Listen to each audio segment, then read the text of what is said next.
How to fix hotspot not working on iPhone. Hello everyone, welcome back to the channel. In this video today, I'll guide you through the steps on how you can fix the issue of your hotspot not working on iPhone.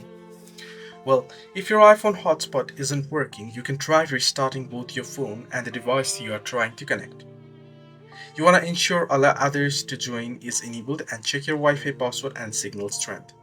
So a simple restart can resolve many temporary glitches.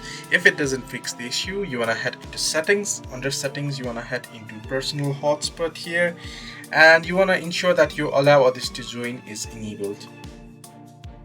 You can also verify that the password you have. You can try and change the password and then try and enable it again, and so that others can connect to it. So this is how you can easily fix your hotspot not working on your iPhone. Hope this video helped you. Do like and subscribe, and also do not forget to leave comments down below if you have any further issues as well.